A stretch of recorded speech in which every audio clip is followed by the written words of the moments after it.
రెండు తెలుగు రాష్ట్రాల ఆర్టీసీ సంస్థలు అర్జెంటుగా ఆర్టీసీ బస్సులు ఎక్కే ప్రయాణికుల కోసం, ముఖ్యంగా బంగారం వెంట తీసుకుపోయే మహిళా ప్రయాణికుల కోసం స్పెషల్ గా గోల్డ్ ప్రొటెక్షన్ ప్లాన్ అమలు చేయవలసిందే అనిపిస్తుంది.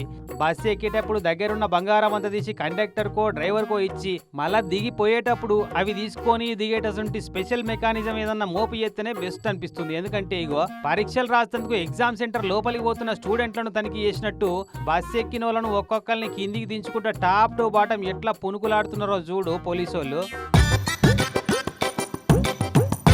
మరి ఇట్లెందుకయ్యా అంటే పెళ్లికి పోదామని యానాంకి వెళ్ళి అంబేద్కర్ కోనసీమ జిల్లా అమలాపురంకు పోతున్న ఈ ఆర్టీసీ బస్ ఎక్కిందట మహాలక్ష్మి అనే ఈ అక్క. ఇక ఎవరైనా పెళ్లికి పోయేటప్పుడు నగలు గిగలు వేసుకొని పోతారు కదా ఏంట, అటనే ఈ అక్క కూడా 10 కాసుల బరువు ఉన్న బంగారు గొలుసును బ్యాగ్లో పెట్టుకొని పోతుందట. అయితే అంతకుముందే రామచంద్రాపురంకి వెళ్ళి యానాంకి వేరే బస్సు ఎక్కి దిగినప్పుడు బ్యాగ్లో పెట్టిన బంగారం ఉండినట. కానీ అమలాపురం బస్సులనే బంగారం మాయమైందట. అంతేనా మహాలక్ష్మక్క? యానం బస్ స్టాండ్లో అమలాపురం బస్సు ఎక్కండి. అమలాపురం బస్సులో చాలా రష్గా ఉంది. రష్గా ఉండడం వల్ల నేను చూడలేదు, లాస్ట్కి వెళ్ళిపోయాను.